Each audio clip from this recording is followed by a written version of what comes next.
Buenas tardes a todos, bienvenidos a la Casa de América. Tenemos hoy una tarde muy argentina, como debe ser. Saben que Argentina es un protagonista esencial de esta casa, así que creo que es de justicia empezar este curso hoy, prácticamente, de actividades públicas con dos actos simultáneos de Argentina. Tenemos ahora mismo una conferencia sobre Borges y su vinculación con el mundo judío y esta inauguración que una vez más demuestra la vitalidad de la cultura argentina y los lazos que la unen con España. Estaba comentando ahora yo con Antonio, con Forges, que a mí los dibujos todos me suenan, y me decía, lo va a comentar él ahora con más detalle, que es que había un espíritu de época y que dibujantes españoles recogían tendencias americanas y viceversa, ¿no? También a través de la vinculación con Estados Unidos, pero yo cuando estoy viendo estos cómics arriba me siento totalmente en casa porque son lo que yo leía de pequeño en el TV o en otras publicaciones, por no hablar, por supuesto, de Quino, con el que he aprendido filosofía yo desde que sé leer, ¿no? Porque, en fin, Mafalda era mi ídolo y lo sigue siendo para muchos de nosotros. En fin, me salto el protocolo, perdónenme, quería dar a todos, por supuesto, la bienvenida a la casa, muy especialmente al embajador argentina, Federico Ramón Puerta, aunque no hace falta que le la bienvenida porque está en su casa, ya lo sabe que aquí siempre estamos encantados de recibirle, a Darío Adanti, a Rodrigo Gutiérrez de Viñuales y, por supuesto, a Antonio Fraguas Forges en este acto de inauguración de esta exposición. Yo querría agradecer concretamente a la Embajada de la República de Argentina, por supuesto, a la Fundación General de la Universidad de Alcalá, a la Ciudad de Buenos Aires, al MUDI, el Museo del Dibujo y la Ilustración, a la gestión de proyectos culturales Pablo Feitman y Nadia Hudnik, que están por aquí con nosotros, y al MU, no sé si es MU, ¿no? La H no se pronuncia, el Museo del Humor. Le voy a pasar la palabra ahora al embajador Puerta, pero antes querría presentarles al moderador de la sesión de hoy, va a ser Rodrigo Gutiérrez Viñuales. Como no es correcto que él se elogie a sí mismo, voy a hacerlo yo, si me permite, se lo voy a pedir que tú hables de los demás. Rodrigo Gutiérrez Viñuales es profesor titular de Historia del Arte en la Universidad de Granada, miembro de la Academia Nacional de Historia de Argentina. Su línea de investigación principal es el arte contemporáneo en Iberoamérica. Ha publicado alrededor de 200 estudios sobre estos temas, ha sido comisario de varias exposiciones y ha impartido cursos de doctorado y de máster en muchas universidades. No voy a mencionarlas todas ahora, son muchísimas. Coordinador de la Biblioteca y del Archivo de Arte Latinoamericano del Centro de Documentación de Arquitectura Latinoamericana, el CEDODAL, en Buenos Aires, Argentina, y coordinador de Iberoamérica y miembro del Comité Internacional de la Revista de Museología de Madrid desde el año 98, director también de CEDODAL en España desde el 2006. Gracias por aceptar estar aquí, gracias a los participantes de esta mesa, y le paso la palabra al embajador de Argentina. Cuando quieras, embajador. Gracias. Antes que nada, un nuevo agradecimiento a Santiago Miralles y a su equipo, a esta casa que nos permite a los iberoamericanos, en nuestro caso los argentinos, exhibirnos, mostrarnos, hacer del entendimiento de Iberoamérica una materia presente y no solamente un pasado de muchos logros, sino un presente que, rescatando su historia, se proyecta hacia un mañana mejor. El humor gráfico en nuestro país, a fines del siglo XIX, da sus primeros pasos y tiene mucho que ver con la querida España.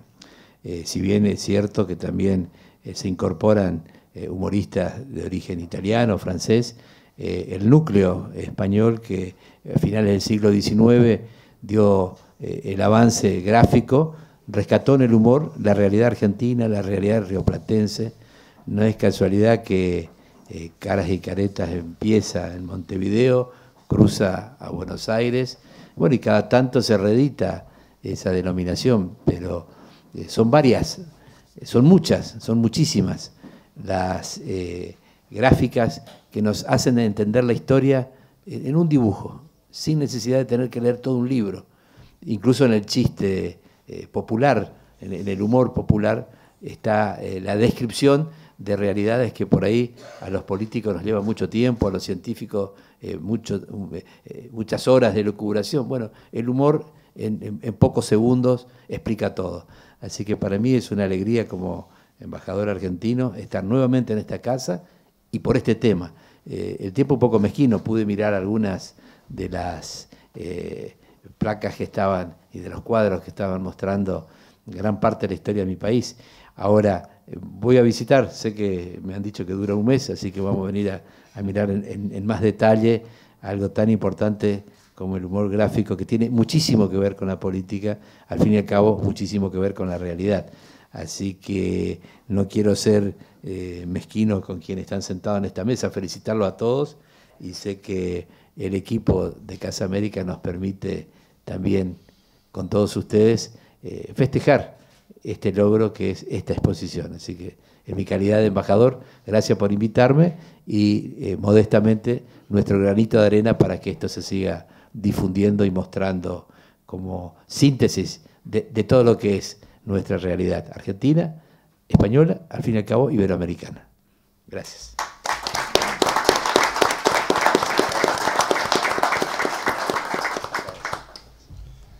Bueno, buenas tardes. Quiero también empezar agradeciendo a Santiago Miralles y a Casa de América el que me hayan invitado a este acto y haberme rodeado de gente que tenía muchas ganas de conocer y de escuchar, y por supuesto agradecerles a todos los que vinieron. Quiero empezar presentando a dos compañeros con los cuales vamos a hablar durante un rato y lo que ustedes quieran sobre el humor argentino y otros temas. Y voy a empezar con el maestro Antonio Fraguas Forges, que muchos lo conocen, pero me parecía bien también hacer una presentación y recordar algunas de las cosas de su trayectoria. Él comenzó su tránsito en el humorismo gráfico en 1973, después de haber trabajado en televisión española. Desempeñó el oficio en varios medios, destacando la publicación de las viñetas editoriales en Diario 16 desde el año 82, luego en El Mundo, diario del que fue además uno de los fundadores, y en El País desde 1995 hasta la actualidad. Ha publicado novelas, dirigido 2 películas y 4 series de televisión, además de haber protagonizado y presentado programas tanto en radio como en televisión. Ha recibido, entre otros, muchos galardones: la Medalla de Oro al Mérito en el Trabajo en 2007, Medalla de Oro al Mérito en las Bellas Artes en 2011, Premios Ondas Mediterráneas en 2011, y además es doctor honoris causa de la Universidad Miguel Hernández de Elche en 2014 y más recientemente, a principios de este año, por la Universidad de Alcalá de Henares, una universidad en la que hace 4 años fue nombrado director técnico del Instituto Quevedo del Humor, que es además uno de los colaboradores de esta exposición de humor argentino, y es el primer centro universitario fundado en España dedicado específicamente a estudiar el humor en todas sus facetas. En segundo lugar, presentar a Darío Adanti, un compatriota mío, historietista e ilustrador, afincado en España desde 1997, primero en Barcelona y luego en Madrid. Antes de venirse, allí en Buenos Aires, publicó en medios reconocidos como los diarios Clarín y Página 12 y la ya mítica revista Humor, Registrado. Instalado en Barcelona en 1997, donde estará hasta 2002, en que se radica en Madrid. Se dedicó primero a la animación y comenzó a ser conocido como historietista con Calavera vuelve a casa y La ballena tatuada. Pasó luego a trabajar en las revistas El Jueves, en la que creó su página semanal llamada Caspa Radioactiva, y en Dibus. En el año 2012 se convierte en uno de los fundadores de la revista Mongolia, incorporándose al consejo de redacción. A todo esto hay que sumar numerosas colaboraciones más en revistas y periódicos como El País de las Tentaciones o La Vanguardia, ilustración de libros, cortos de animación, guiones y un largo etcétera.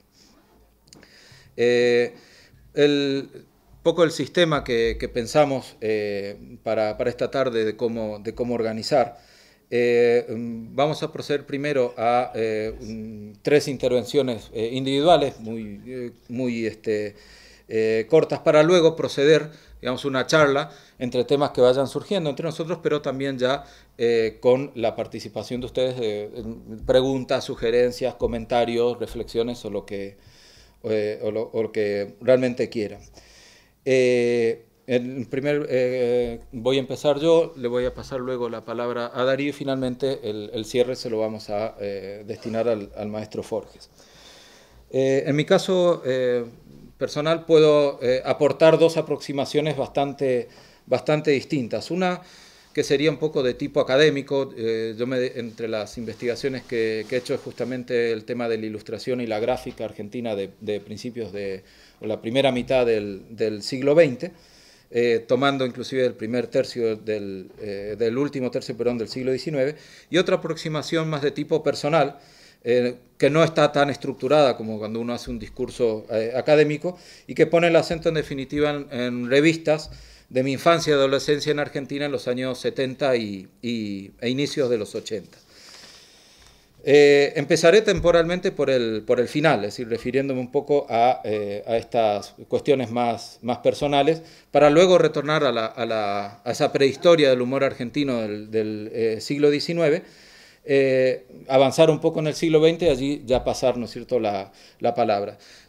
Hay un eje conductor muy claro en este discurso histórico, y que también ustedes lo van a ver perfectamente en la exposición, y comentaré algunas cuestiones, que es la presencia de España, la presencia de ilustradores, de humoristas, por supuesto, ni hablar de la cantidad de artistas plásticos, que lógicamente no hay tiempo para referirse a ellos, que España nos ha legado y que han marcado todo lo que es nuestra trayectoria en la gráfica en general y en el humor en particular. Creo que de los temas personales cada uno puede dar una visión distinta, porque obedece justamente a su propia experiencia, ese imaginario que uno se construye en la infancia y en la adolescencia. En mi caso particular, yo soy de una provincia del nordeste argentino, de la provincia del Chaco, y claro, allí uno iba leyendo, viendo, conociendo aquello que llegaba, que por suerte bastante de lo que se publicaba, ¿no es cierto?, en las grandes editoriales de Buenos Aires los teníamos en nuestros kioscos. De cualquier manera, siempre el obligado viaje a Buenos Aires, ya sobre todo en la adolescencia y primera juventud, que uno se iba, sobre todo con muy pocos recursos, a algo que sigue funcionando todavía, el Parque Rivadavia, donde uno compraba a bajo precio, o sobre todo a través del trueque se hacía, ¿no es cierto?, aquellos ejemplares que quería leer. No siempre sabía que tenía que, para conseguir uno, llevar dos, es decir, este era el peaje que había que pagar. En ese trayecto fundamentalmente me marcaron mucho las revistas de la editorial Columba, las cuatro históricas que eran para aquella época, históricas para aquella época, el Tony, D'Artagnan, Fantasía. Pues había una que era un poco más edulcorada, más de novela romántica, que era Intervalo, hasta que un poco más adelante salió Nippur Magnum, basada en uno de los personajes, digamos, más señeros de la historieta argentina, que era Nippur de Lagash, que era una creación de un escritor paraguayo, que era Robin Hood, y con los dibujos de Lucho Olivera. Esta Nippur se publicó entre el año 1967 y el año 1998. Robin Hood además fue, bueno, para nosotros un referente siempre, creador de míticos personajes de la historieta argentina como Sabarese, como Pepe Sánchez, como Denis Martin, como Dago, por ejemplo, que ahora tiene un revival muy potente, sobre todo en Italia, y que fueron parte, ¿no es cierto?, de nuestra propia formación. Claro, estas lecturas se mezclaban con otras, como las que provenían, ¿no es cierto?, del ala de otro personaje muy importante para la historieta argentina de todo el siglo. Además murió muy mayor y hace muy pocos años, que era Dante Quinterno, y revistas como el Patoruzú y Locuras de Isidoro, donde se hacía siempre el contrapunto, se mezclaban además los personajes. Patoruzú era el indígena de la Patagonia, que era muy listo, muy rápido. Isidoro era el cancherito porteño, luego playboy, ¿no es cierto?, que intentaba vivir por el lado de lo fácil.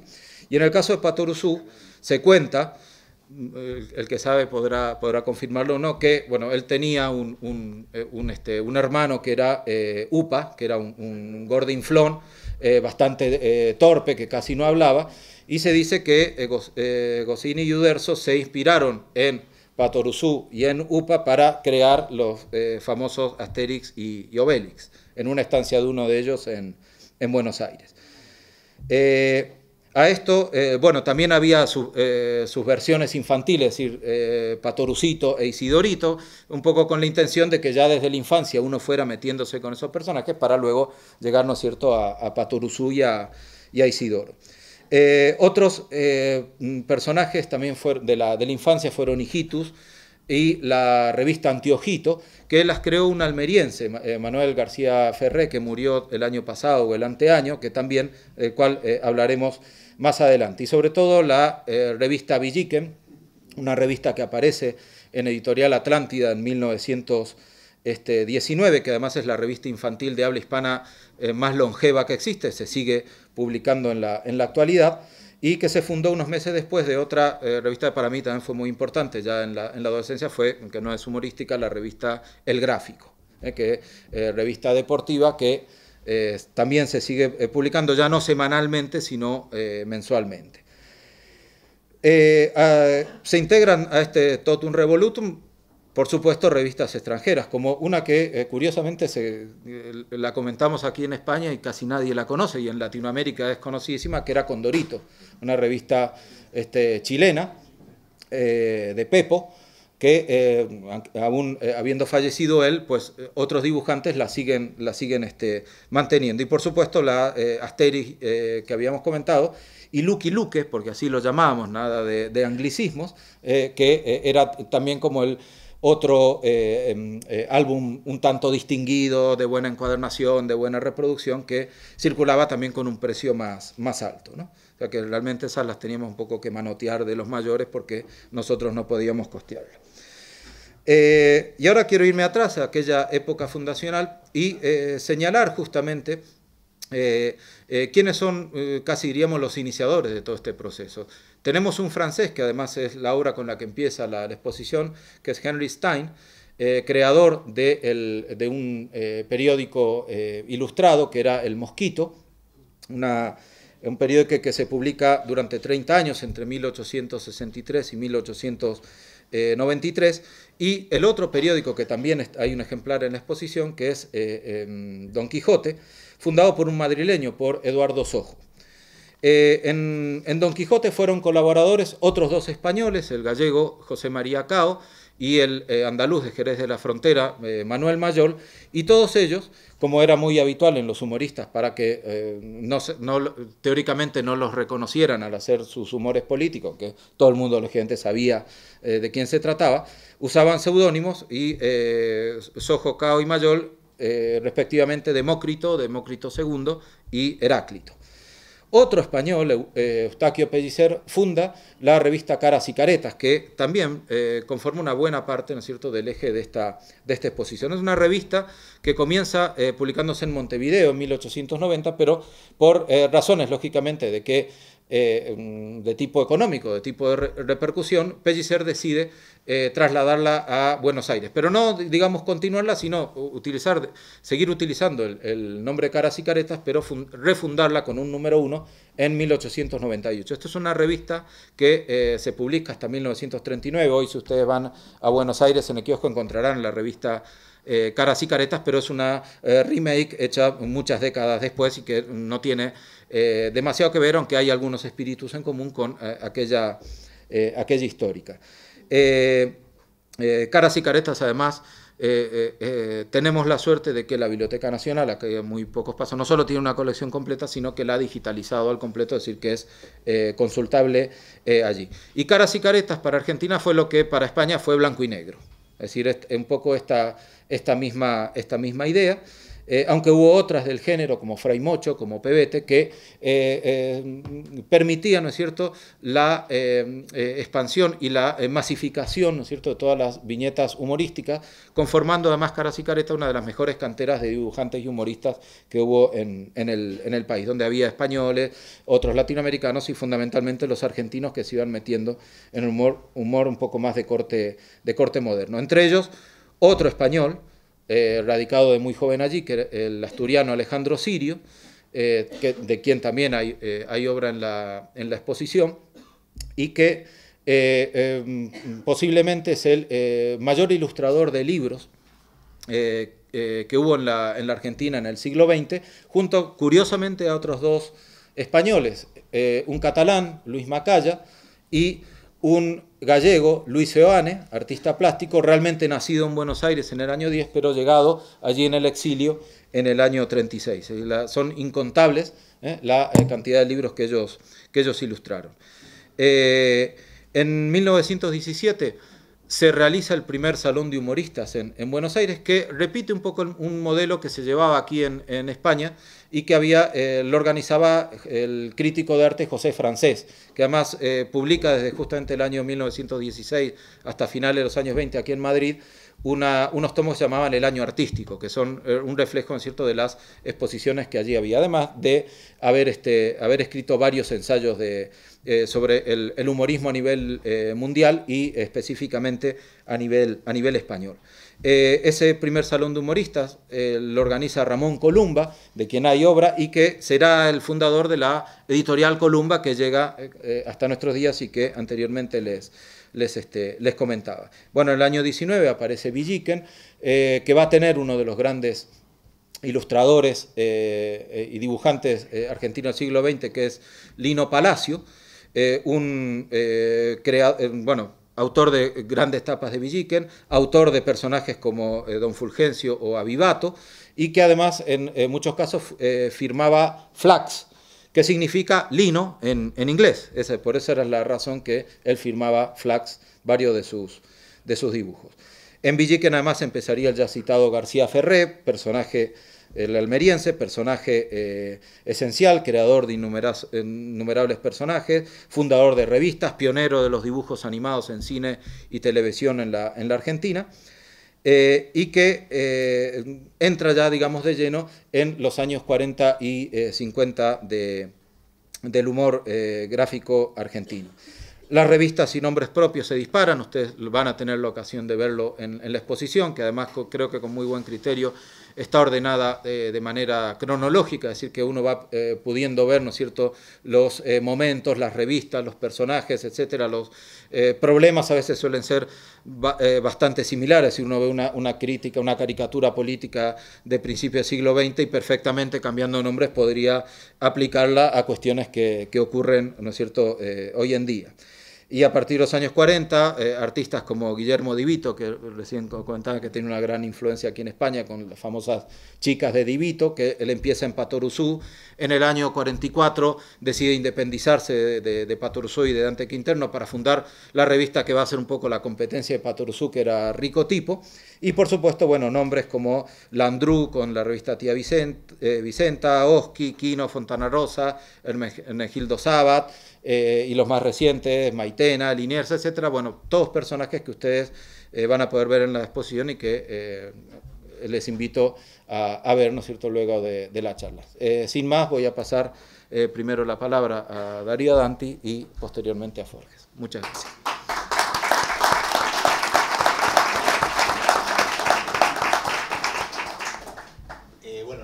Voy a hablar así, que total es pequeño el aforo. Bueno, no te preocupes, ¿Sí? Sí. Vale, hola, ahí está.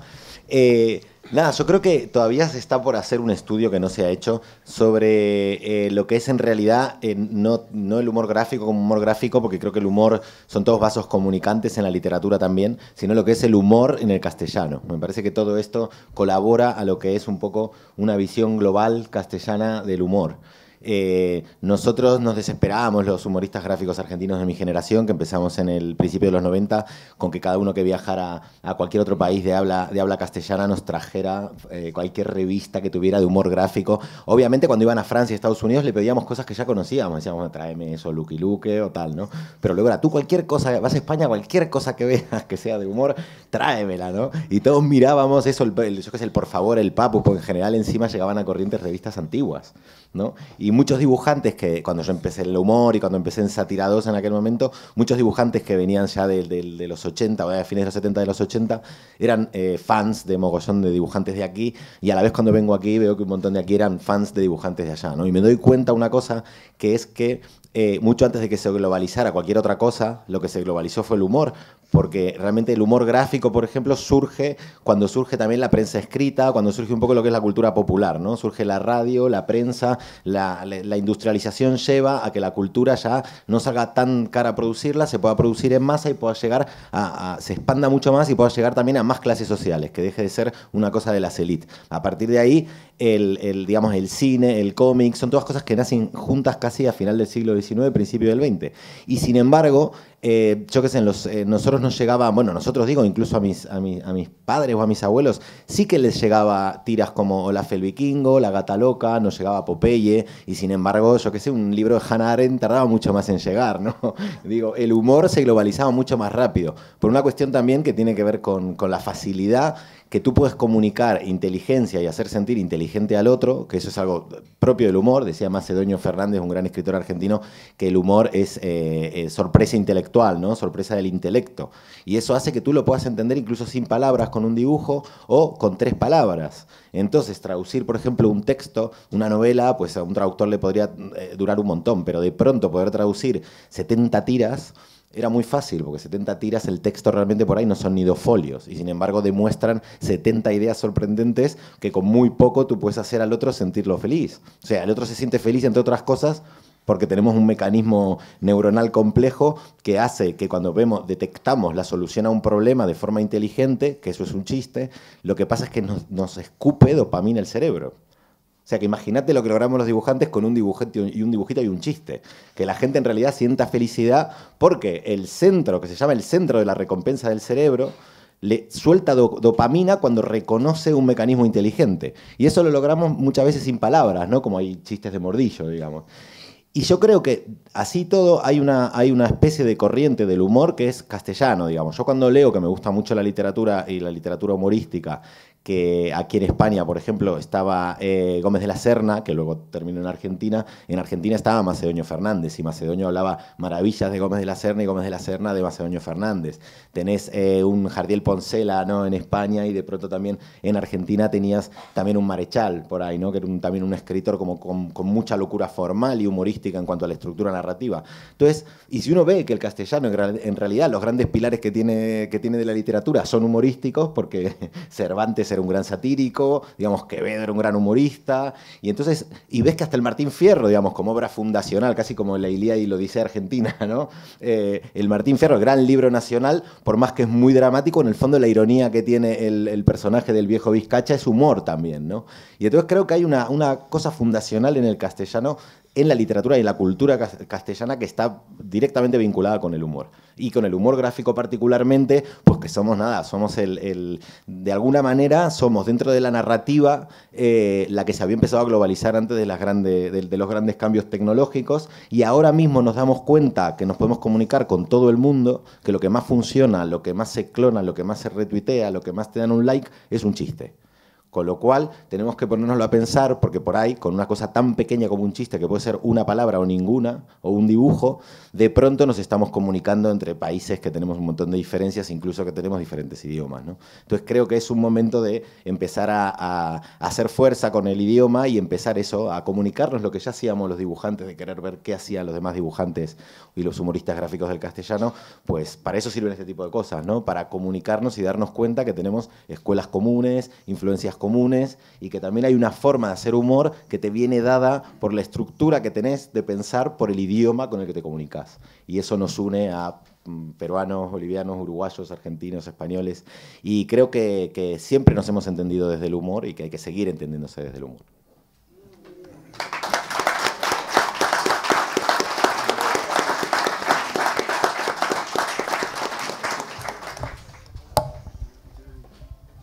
Bueno, como es habitual, da gusto estar aquí hoy, por supuesto que sí, y escuchar las palabras que hemos escuchado. Y como siempre, es que nosotros, los dibujantes concretamente, podíamos hablar el uno por el otro, siempre pasa igual, ¿no? No hay ninguna diferencia absoluta.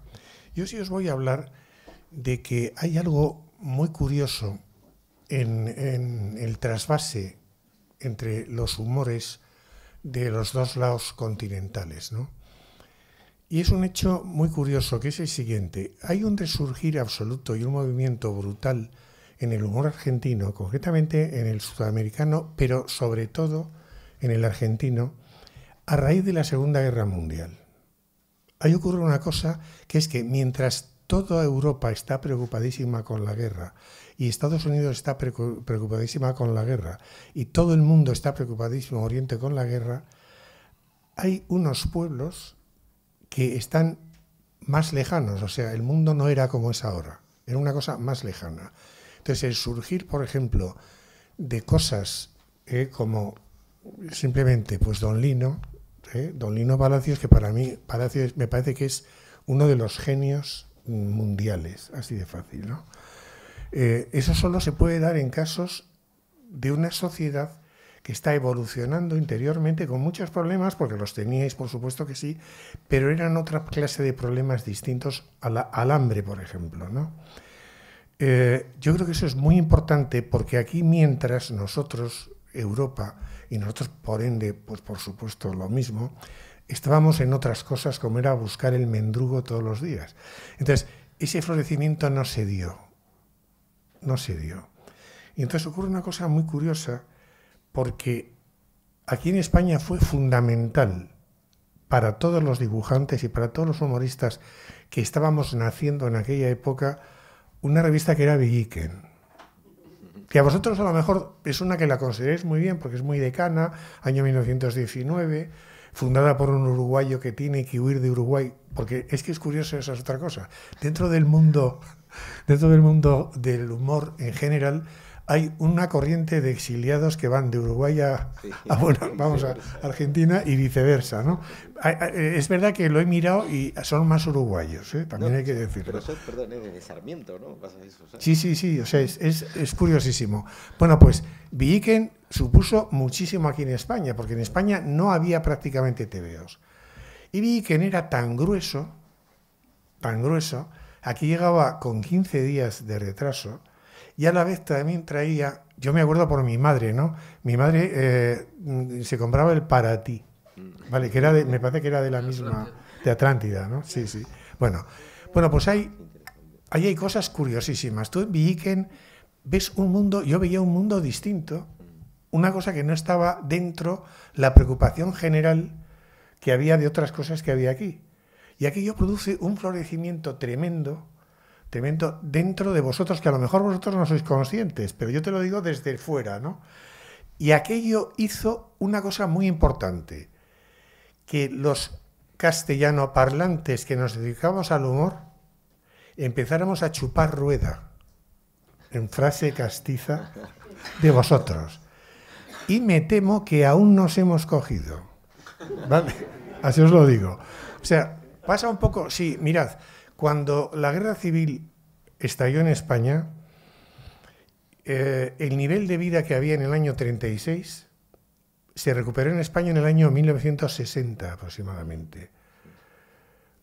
Eso es una burrada de tiempo. Bueno, pues de la misma manera, culturalmente hay un desfase tremendo, porque mucha más gente puede hablar y largar y escribir lo que quiere en Argentina en aquellas épocas. Porque vosotros decís, no, porque es que el peronismo para aquí, para allá. Mira, déjate, porque no era lo mismo. Vosotros teníais siempre la chuleta y el filete, ¿vale? En aquella época. Y nosotros que no teníamos ni eso. No había nada. Vamos, no había ni cuernos de las vacas. Había cuernos de otras maneras, pero no de vacas, ¿vale? Pero bueno. Entonces, es muy curioso porque yo, por ejemplo, mi personaje maravilloso, eran Pelopincho y Cachirula. Sí, súper fan, sí. Qué fan que soy. Y ahí tienes uno de los casos de un dibujante curiosísimo, que este señor era británico, nacido en el Reino Unido, y se marca un apellido italiano. Era Geoffrey Forlani, me parece que era. Forlani. Bueno, y él se firmaba el seudónimo, era Fola, ¿no? Pero yo lo de Pelopincho y Cachirula me parece que era un personaje espectacular. Eran dos personajes que se complementaban muy bien y eran el desastre mundial, ¿no? Me acuerdo de una historieta de que explicaba cómo le había ardido la casa. Le estaba explicando Pelopincho a Cachirula cómo había ardido la casa de un amigo. Y es que el Pelopincho le quemaba la casa a Cachirula. Bueno, pues aquello, que parece que es una cosa, digamos, muy nos llegaban otros personajes, además, que eran las portadas de Villique que las hacía Don Lino. Don Lino, yo siempre le pongo el don por delante, ¿eh? Yo digo Don Lino y Don Quino, siempre. ¿Vale? A Mingote no, porque éramos tocayos, ¿vale? Y no. Pero yo a ellos sí les pongo el don. Bueno, pues Don Lino, que además su historia es una historia para hacer una película de verdad. Hizo todo lo que podía hacer un humorista en la vida, pero es que además hizo todo lo que podía hacer un creador en la vida. Lo hizo todo. Televisión, radio, cine, animación, lo que fuera, conferencias. Bueno, lo que hizo, hay una cosa que tiene él, que no la tiene nadie en el mundo hecha, con el seudónimo famoso de Flax, que por cierto lo tienen ahora sus dos hijos, que lo sepáis, sí, también dibujantes, ella y él. Y hizo una cosa que fue la historia de la guerra. Hizo una historia de la guerra mundial increíble. Y además perfectamente lógica y sin política. Que esto es muy importante. No había por qué hacer política en aquella época. Digo en Argentina, referido a la guerra. Y entonces no está influenciado por una u otra tendencia dentro de los enemigos de la guerra. Y aquello es una cosa prodigiosa. Aún hay, de vez en cuando, aparece alguna reimpresión, pero no se le ha dado la importancia a ese libro, que ha sido un libro muy importante y que tenía que haber tenido una circulación internacional. Y luego además, Don Lino, el follón tremendo vivió 80 años y murió de la manera más imbécil que puede morir uno, ¿no?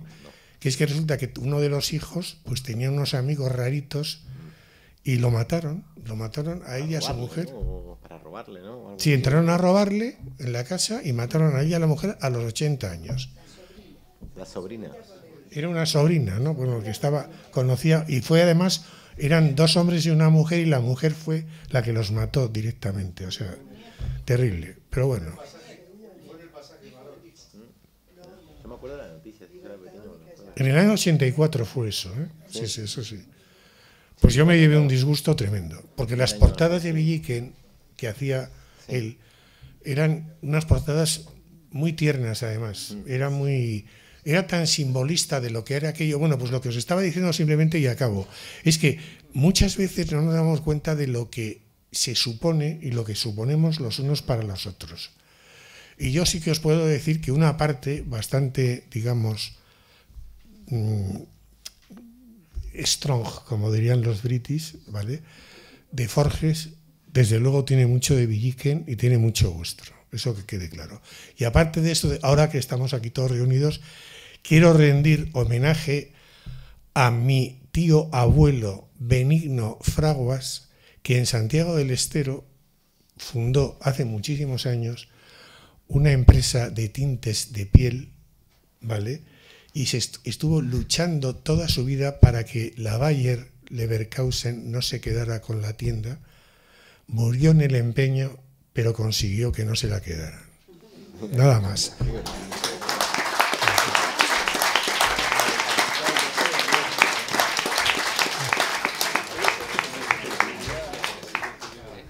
Qué grande. Claro, claro. La diplomacia es lo más importante. Sí, sí, sí. Bueno, como les comentaba anteriormente, un poco continuarlo de manera más informal, más espontánea, abierta. Ahora sí, lo primero de todo, yo es que me he venido con la camiseta de Argentina. Me hace muy bien. Para que no hubiera dudas. Albiceleste. Así que Si quieren un turno de preguntas o comentarios, que además hay muchos compatriotas y españoles que les interesa el tema, así que empezamos allí, claro. Una pregunta, hablas de la facilidad de traducir, que es más fácil porque hay menos palabras, el humor, pero el humor tiene mucho también de... Cierto, sí, se hace donde vas y tenés razón, sí. Hablando el mismo idioma, a veces no nos entendemos. Es muy complejo, sí. Porque hay lugares comunes. Sí. El humor es el mismo, o los humoristas se entienden aunque sean distintos lenguajes, nacionalidades, o... Mira, no sé, ahora, a ver, Antonio va a tener otra percepción, pero claro, también era cuando yo empecé a leer cómics, digamos, bueno, cuando soy pequeño, digamos, a finales de los 80, claro, nosotros leíamos cómic español, y tal vez porque también había toda una línea de traducción de libros, ¿no?, españoles, sí. A nosotros no nos era extraño digamos, por así decirlo, las características del español, de eso de tío, de tía, de tal. Nosotros lo entendíamos, pero también es verdad que los frikis del cómic somos raros también. Somos capaces de leer en inglés sin saber inglés solo por leer un tebeo, ¿no? Pero es verdad que si yo fuera traductor me costaría muchísimo, muchísimo traducir chistes, ya que admiro mucho a los que lo hacen. Hay una cosa muy curiosa porque el mayor follón, por ejemplo, para traducir el español de ahora, sí, el castellano de ahora, ¿no?, un poquito, digamos, moderno, juvenil, tienes, para buscar, por ejemplo, a alguien que te lo traduzca en inglés, sí, agarraos, tienes que buscar un judío, ¿vale?, a ser posible americano del sur, o sea, americano de Sudamérica, no, sino de América del Norte, del sur, de Estados Unidos, o sea, lo mejor que fuera, por ejemplo, de, ¿qué te digo yo?, de Galveston, por ejemplo, o sea, esa zona de ahí, y además que sea soltero. Son las Lo juro, eso fue lo que me dijo mi traductor yo hice unos personajes que eran unos piratas que se publicaban en Estados Unidos en la Marvel, en no sé cuántos cientos de miles de periódicos, y que, por cierto, lo estuvieron publicando, fíjate lo que es esto, sí, en el Mercurio de Chile, en plena época de Pinochet, hasta que se dieron cuenta. Sí, claro, no se han dado cuenta de que iba eso, pero bueno, pues esto me lo dijo Tony Abbott, el traductor mío. Dice, cuando quieras un traductor de esto, cuando yo la palme, pues entonces te buscas, y me dio el parámetro, ¿no? Pero ocurre una cosa muy curiosa a ese respecto. Tú le pones a cualquier dibujante del mundo un dibujo en otra lengua y probablemente, si no te hace el mismo chiste, o sea, si no te dice lo que va, se va a inventar uno que va a valer igual. Sí, es verdad. Es verdad, o sea, que ese es uno de los trucos del almendruco que tiene esto. Claro. Y luego sí tiene también otra cosa importante a este respecto, que es que, vamos a ver, el humor en sí, lo que es el humor, el sentido del humor, es innato en el ser humano, punto. Bien, todos los seres humanos tenemos un concepto del humor, que es mucho más común de lo que nos creemos, ¿vale? Los humoristas lo que hacemos es esa nube del humor, ¿vale?, que está encima, sí, de todos los seres humanos. Los humoristas lo único que hacemos es que nosotros no lo hacemos, pero sí sabemos coger un trozo de esa nube y decir, oye, mirad esto. Una cosa que es sorprendente es cuando nos reunimos en grupo nosotros, empezamos a contarnos chistes nuestros, sí, y nos reímos. Porque sabemos que de verdad no somos nosotros los que los hacemos. Es cierto, eso que dice Antonio es fundamental. De hecho, hay dentro de la jerga, por lo menos en Mongolia, así, entre nosotros, que es cuando uno dice un chiste y otro, claro, dice, no, lo vi en la red, porque siempre ahora se te adelantan mucho en la red, ¿no? Y entonces, claro, la frase es, sí, estaba en el aire, ¿no? Es como que uno lo baja el chiste, uno no lo inventa el chiste, uno lo baja, y si lo bajó otro antes, claro, pues ya está inventado. Exactamente. Entonces, muchas veces se ha dado el caso, una vez se dio el caso de que en 11 periódicos del mundo, de todo el mundo distintos, el mismo día, 11 dibujantes publicaron el mismo dibujo. Lo cual es imposible, y además en aquella época, no estoy hablando... Entonces, ¿qué ocurre? Que es una cosa muy rara. Muy rara. ¿Qué pasa? ¿Que vosotros os creéis que nosotros somos especiales y tal y cual por aquí? No, si lo único que tenemos es eso de que sabemos cogerla esta. Mi mujer, cuando yo me estoy riendo, le dice a mis hijos, ya está tu padre o leyendo el Quijote o viendo un chiste suyo. Pero es que yo me río con los chistes de todos mis compañeros, por supuesto que sí. Ah, y una pregunta, Antonio, esto ya es pregunta dentro del oficio, ¿eh? Pero ¿sabes qué me pasó hace poco una cosa tremenda? Y es que, bueno, muchas veces por oficio uno se autorroba chistes también, que hizo hace mucho, que nadie se acuerda, que no se vieron mucho, se los redibuja y tal. Pero no, sí, autoplagio, pero sí que me pasó hace poco, y me han contado otros dibujantes que le pasó, de encontrar en mis libretas una idea, decir, qué buena esta, volverla a dibujar, enviarla y darme cuenta que al año anterior le había mandado el mismo chiste, pero con otro dibujo al mismo medio. Porque como yo no le pongo fecha a las ideas, los voy anotando en cuadernito, no me había acordado que lo había hecho. Y entonces, claro, lo tengo dibujado 2 veces con un año de diferencia. Y en realidad el que se publicó fue el primero que hice, que todavía estaba a medio camino, todavía le faltaba. Pero fíjate, por ejemplo, ahora... Vas mejorando a tus propios chistes. No, pero eso que dices tiene mucha gracia. Yo, por ejemplo, publiqué hace nada más, la primera elección, esta última, sí, publiqué un dibujo que era un homenaje a Chumi Chúmez, por una portada de Hermano Lobo, sí, que decía... Esto, o nosotros o el caos, decía un político, y decían ellos, el caos, y abajo ponía, en recuerdo de Chumi Chúmez, que sabía anticiparse al futuro. ¿Vale? Bien. Y resulta que los del periódico me cortan la dedicatoria. Y claro, no sabéis lo que fue aquello, 800. ¡Ah! Lo ha copiado, plagio. Pero hombre, ¿cómo voy a copiar un chiste que era más conocido que todo el mundo? En fin, pero os quiero decir eso, que esto es una cosa muy rara. Si tú preguntas de verdad cómo lo hacemos, nadie te va a contestar bien. ¿Usted qué hace? Primero el dibujo, la idea. No, si es que no sé. ¿Cómo se hace? Si no lo sé. Yo me pongo ahí, hay que sentarse, eso sí. Sí, ¿vale? Sí, sí. Y no, tener, muy de estar sentados. Eso, conviene estar sentado y enterarse de lo que pasa alrededor. Sí. Y ya está. Y luego lo demás. Pero ¿cómo se dibuja? No, mal. Yo muy mal. No hace falta. No como estos que son unos monstruos dibujando, pero bueno, es igual. Pero es complicado a la hora de poder explicar lo que es. Ahora, una cosa le voy a apuntar a Rodrigo, porque creo que él por ahí lo sabe. Yo recuerdo de haber escuchado entrevistas a Fontana Rosa que contaba que él siempre bajaba al bar, digo, sí, por lo que decís, de que hay que estar sentado. Sí, pero sí, el bar es un lugar donde estar sentado, donde suelen surgir, ¿no?, chistes. En la radio, por ejemplo, ¿no? Fontana Rosa contaba, tenía sí, una cosa muy graciosa que decía que vine del bar. Y me contaron. Siempre empezaba. Sí, sí. Claro, era como un. Sí, sí. Dolina también, ¿no? Es muy, sí, sí, sí. Y luego hay otra cosa de lo que has dicho de la lengua, que eso tiene mucho que ver, que es cuando vinieron Lelutier aquí a España, lo primero que hicieron fue llamarnos a todos los, así un poco de la época, y pasarnos lo que iban a hacer. Entonces cada uno con el bloque allí. Y entonces ya, bueno, empezaron a hacer las representaciones para España. Siempre, si había algún follón, pues nos mandaban cosas de lo que habían innovado y tal. Y al final no hacía falta, porque ya sabían cómo era el tinglao, ¿no? Claro. Pero claro, era muy divertido ver aquello, sobre todo verles actuar.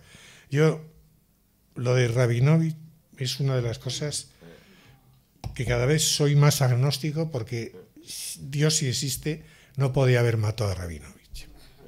Os lo digo en serio. Era un ángel con bigote y judío, además. Buen traductor. Buen traductor, sí, sí, sí, muy bueno. Sobre el lenguaje y la representación gráfica del Chile, etc. Resulta que en el 77, cuando llego a España, empiezo a ver a un humorista y yo no entendía nada. Pero, claro, parecía que era bueno este humorista. Por lo tanto, yo persistía en seguir tratando de interpretar aquello que decía Mariano, aquellos personajes, lo de los pinreles, todo el castellano ese de un catalán de Reus en Madrid. Y era bueno, ¿no? Pero me costó más de un mes o 2 meses entender tu lenguaje. Pues muchas gracias. No le voy a decir lo siento, pero vamos, le agradezco el esfuerzo. Pero es que también, Antonio, claro, es un creador del lenguaje también. No, y hay una cosa que sí es cierta, que hay un metalenguaje. Sí, sobre todo en los jóvenes, hay un metalenguaje que pasa a las naciones, ¿no? O sea, que está por fuera de las naciones. Ahora mismo, por ejemplo, no hay diferencias de ninguna clase en una gran parte del mundo occidental a la hora de entender los jóvenes sobre todo, vamos, yo es que yo me quedo asombrado, porque claro, vosotros sois muy jóvenes, pero es que yo ahora veo a mis hijos, que son un poco más jóvenes que yo, por supuesto, que aún ya tienen una lista por la cual pueden ir por todo el mundo sin pagar en hoteles. Y no es que se huyan, sino es que tienen amigos que van gorroneando el dormir y tal y cual, o comer lo que sea y tal y cual, y lo pueden hacer. Eso, mira, no quiero quedar pedante, pero eso ya lo hacían los argentinos con sus parientes que viven aquí desde el 75, 6, por ahí. Porque ya sabes que todo el rato, ¿no? la gran oleada de inmigración desde el 870 o cosas así hasta el 50 y tantos, los imperiales del tinglao son los italianos y los españoles. Eso sí que queda claro. Eso sí, por supuesto que sí. Claro. Te quería hacer una aclaración, porque cuando hablabas de la revista Villiquen, decías que aquí había tenido mucha influencia y era muy importante, y has dicho, y no sé allá. Mira, hoy por la mañana, viendo la exposición con Darío, le digo, mira Darío, te voy a mostrar el cuadro de la revista con la que yo estudié desde muy pequeña. Y le muestro Villiquen, y este me dice que nació 20 años después. Y yo lo mismo, pues Villiquen salió años y años y era fundamental para cualquier escolarizado, digamos. O sea, era nuestra revista, digamos. O sea, Sí, es increíble, ¿no? ¿Cuánto dijiste que sigue publicando? Sí, sigue. Qué fuerte, ¿no? Tú fíjate, y es increíble porque lo de Villiquen tuvo mucha influencia, porque luego Pelopincho y Cachirula pasaron fugazmente por aquí, pero es que hubo un lío tremendo con Bruguera, porque no pagaba lo que tenía que pagar. Bueno, ya sabes lo que ocurría con Bruguera. Claro. Y entonces, bueno, era tremendo aquello y no hubo, digamos, una consecución de estos personajes. El que sí tuvo un arraigo, o sea, el predecesor de Quino, curiosamente, Don Lino sí que publicaba aquí, curiosamente, pero en su faceta de portadista más, ¿sabes? Sin embargo, el que tuvo mucho éxito fue Oski. Oski era aquí, estaba en la Codorniz. Oski es para mí de mis dibujantes. Es que era increíble, De la historia del mundo increíble. Increíble. Divertidísimo, majísimo, divertidísimo. La forma de dibujar. No sabía dibujar dibujando extraordinariamente, que es uno de los trucos que tenía. Sí, hacía grandes paisajes con detallecitos, con esos monstruitos, ¿no?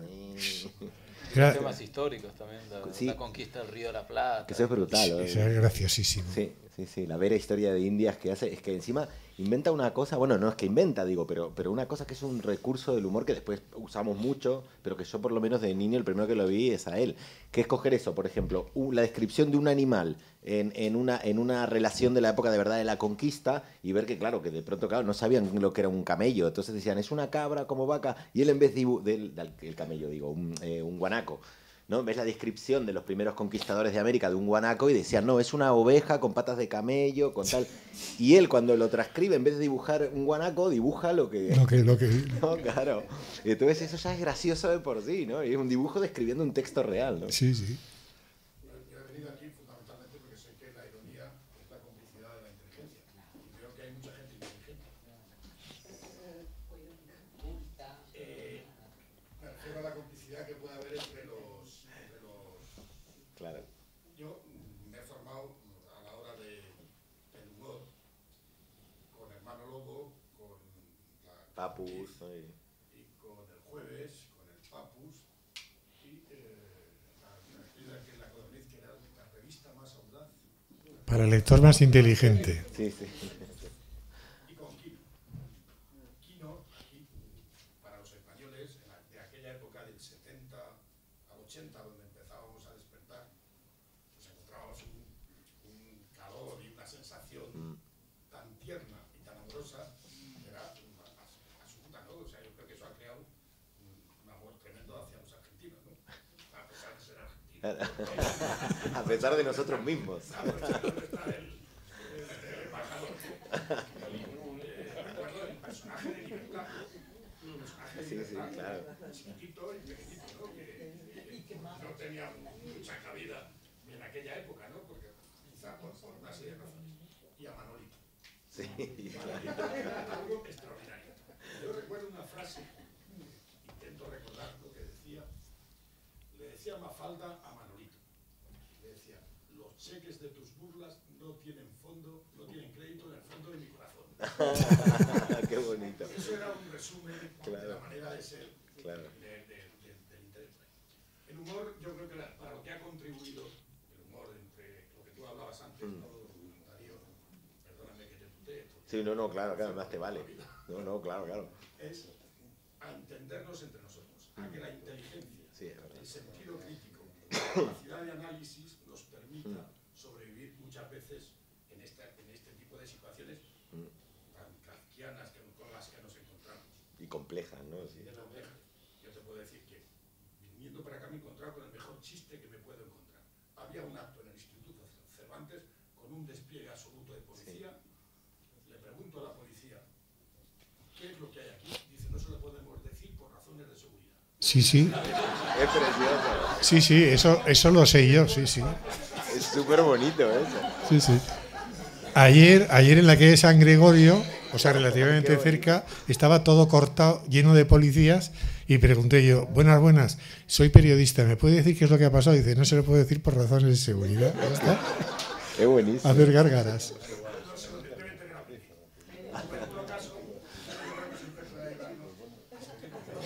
Y en estas situaciones donde el caos, por nosotros el caos que decía Chumi o Chumet, nos queda la capacidad para poder analizar este tipo de situaciones.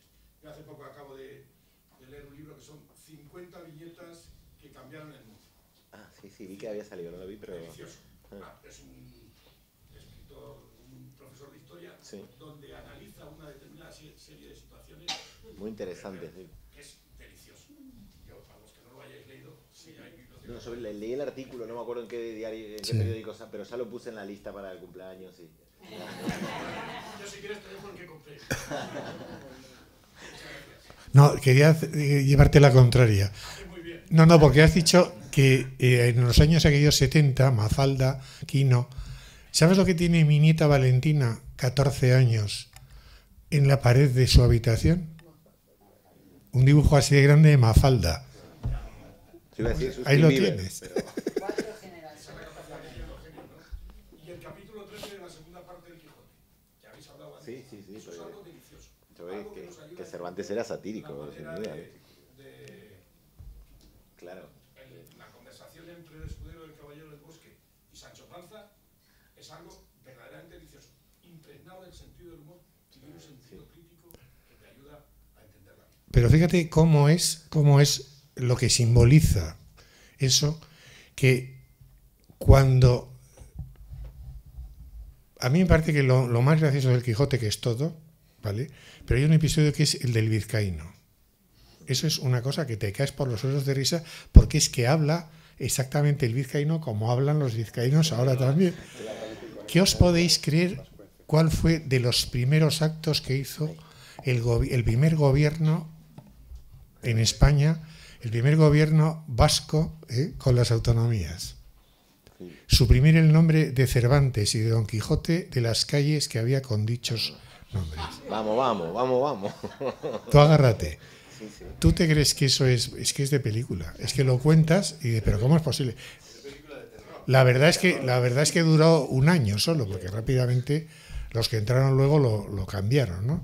Pero es para que veáis el Y luego, bueno, se podían contar cosas de anécdotas referidas a las dictaduras pasadas por ambos lugares que son de película, vamos, eso es increíble. Eso sí que daría para un libro, ver el soslayo. Recientemente un compañero nuestro, no me acuerdo dónde ha sido, me parece que ha sido en El Salvador, la policía entró en su casa, le rompió toda la casa, se le llevó los ordenadores, todo destrozó y tal y cual, y entonces él hizo un dibujo que publicó en el periódico que era la policía entrando y rompiéndolo todo y tal, y por aquí por allá, y diciéndole, descuide que esto no lo paga el seguro, le estaba diciendo al dibujante, que era el mismo, Entonces la policía se querelló, y entonces el Tribunal Supremo ordenó que rectificara ese dibujo. Vale. Muy lindo rectificar, ¿no? Y lo rectificó perfectamente, era la casa, y entonces todos los policías entrando a regalarle cosas de lo que le habían roto. Claro. Y tal y cual. Total, que tuvo mucho peor, claro, por haberse metido en berenjenales. Pero bueno, de esas podríamos hacer así. Una cosa sí que quería decir, un matiz importante, que también es buenísimo que haya, que siga habiendo y que haya así como exposiciones y muestras de humor gráfico, porque sí que yo creo que, digamos, esta cosa, que lo habíamos hablado en otras charlas con Antonio también, en esta explosión de la globalización y de la comunicación globalizada, que tiene un montón de cosas maravillosas, también tiene una cosa que da bastante miedo, ¿no? Y que es que al abrirnos al mundo también nos acojona, porque vemos que lo hablábamos con Antonio, que otras partes del mundo, pues por ahí están en situación, en momentos o en lugares que no son nuestra misma coyuntura. Y entonces corremos el riesgo, y se ve, de empezar a moralizar al humor. Sí. Se está moralizando al humor como nunca. O sea, yo creo que se hacían chistes de bestias aquí, incluso cómics, portadas del Víbora, de travestis haciendo de vírgenes, y no pasaba nada. Y ahora cualquier chiste que circule un poco por las redes es polémica, ¿no? Y ya se plantean los límites del humor. Y nunca se ha planteado los límites de la poesía, del cine, o sea, ¿por qué el humor, que también es una ficción, tiene que tener límites? A mí el otro día me preguntaban, pero ¿tú te parece bien el humor sobre, suponte, sobre abuso, violación y no sé qué? Y yo dije, es que yo no puedo un tema decirte que no se pueda tratar. Me refiero, no tiene que ver si se puede hacer humor con eso, sino para qué utilizas ese chiste, para qué estás contando detrás de ese chiste. Decir eso es como decir, pues entonces no vamos a hacer el 1, 2, 3 de la película, digo, de Lubitsch, porque están los nazis. Y claro, murió mucha gente, coño, que es una crítica al nazismo, ¿no? Entonces te dicen, ¿harías humor con la violación? Sí, yo podría hacer humor con la violación, pero claro, tengo la inteligencia suficiente como para intentar utilizarlo para metáfora de algo. Por ejemplo, para hacer una crítica social a cierta parte de la sociedad que sigue pensando de una manera machista, por ejemplo. Entonces, hay que tener cuidado porque se está moralizando el humor. Incluso sectores de la izquierda sostienen que tiene que haber límites en el humor. Que yo alucino, es no darnos la posibilidad de ser lo suficientemente inteligentes como para poder tratar todos los temas humorísticamente, y que eso no signifique per se que estás haciendo un daño y que eres lo peor. Y que... No, pero ¿sabes lo que pasa con eso? Es que hay una cosa ahí muy curiosa, porque sí. Tú fíjate qué curioso. Por ejemplo, el caso de la caricatura de Mahoma. Sí. ¿Vale? Cualquier dibujante del mundo tiene que saber una cosa fundamental, que es, el Islam está en el año 1437, ¿vale? ¿Qué es lo que había en Europa en el año 1437, que es el devenir de una cultura cristiana? Una cosa que se llamaba Inquisición, que había en Francia, aún en España no la había. Bien. Ellos tienen la Inquisición, que son estos fundamentalistas. Lo peor que se puede hacer es darles pábulo, porque ellos lo que quieren es que se conozca que están. El ISIS y todo este follón está ocurriendo, lo que están haciendo, por la publicidad que tienen y el acceso que tienen a que se les conozca. Había que obviar, yo me acuerdo, tú aún no estabas metido en el follón, pero yo me acuerdo de una discusión tremenda con ETA, o sea, vamos, a raíz de lo de ETA, sobre que había un planteamiento de decir, no vamos a publicar nada de lo que haga ETA. Claro. Ya está, a ver qué pasa.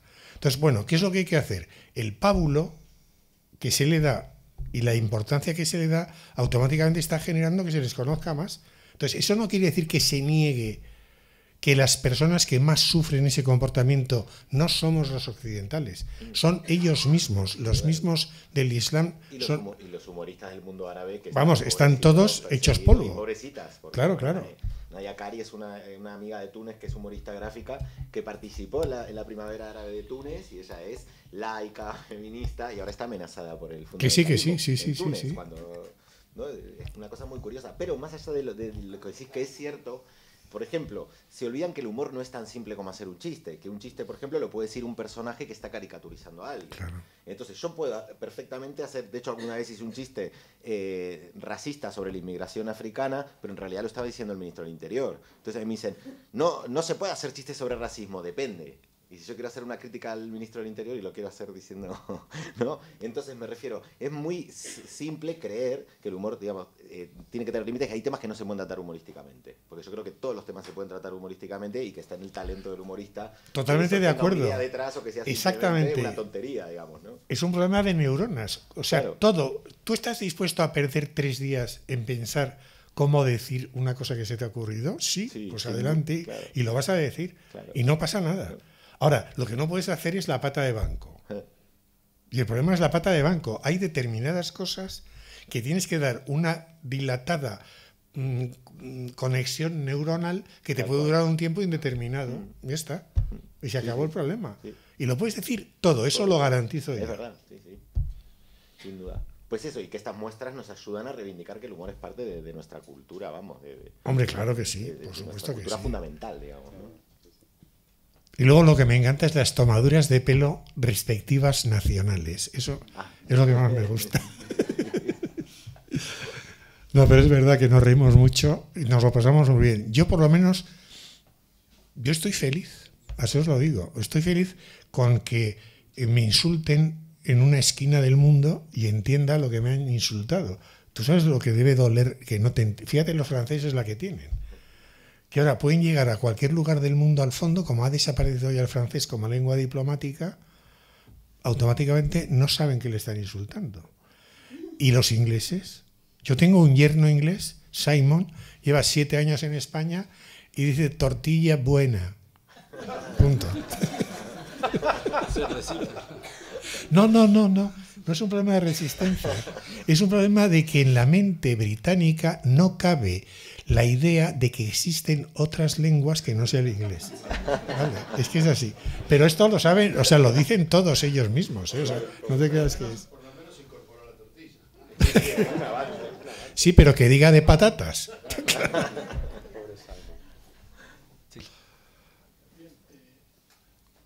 Difícilmente puedo asistir a una reunión más grata que esta, donde he recordado los personajes cómicos de mi niñez, de mi infancia, que parece que fueran reales, Paturuzú, Isidorito Cañones, que uno le parece verlos a veces en las calles de Argentina, y estar con el maestro Jorge, cuyas viñetas mi mujer y yo venimos leyendo desde hace ya décadas.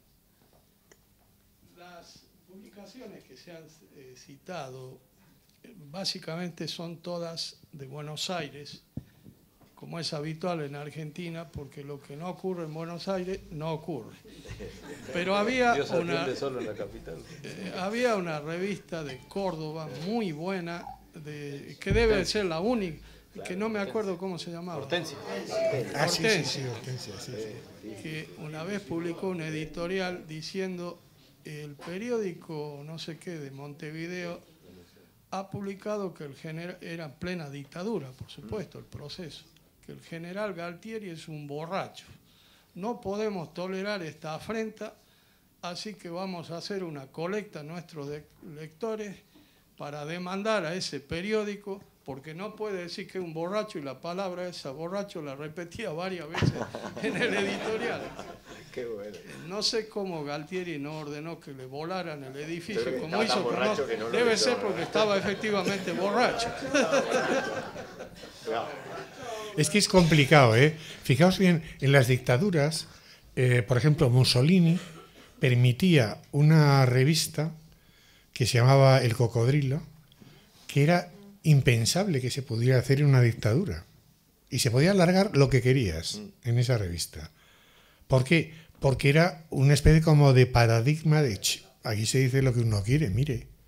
¿Vale? Y eso además, el humor no mueve tanto.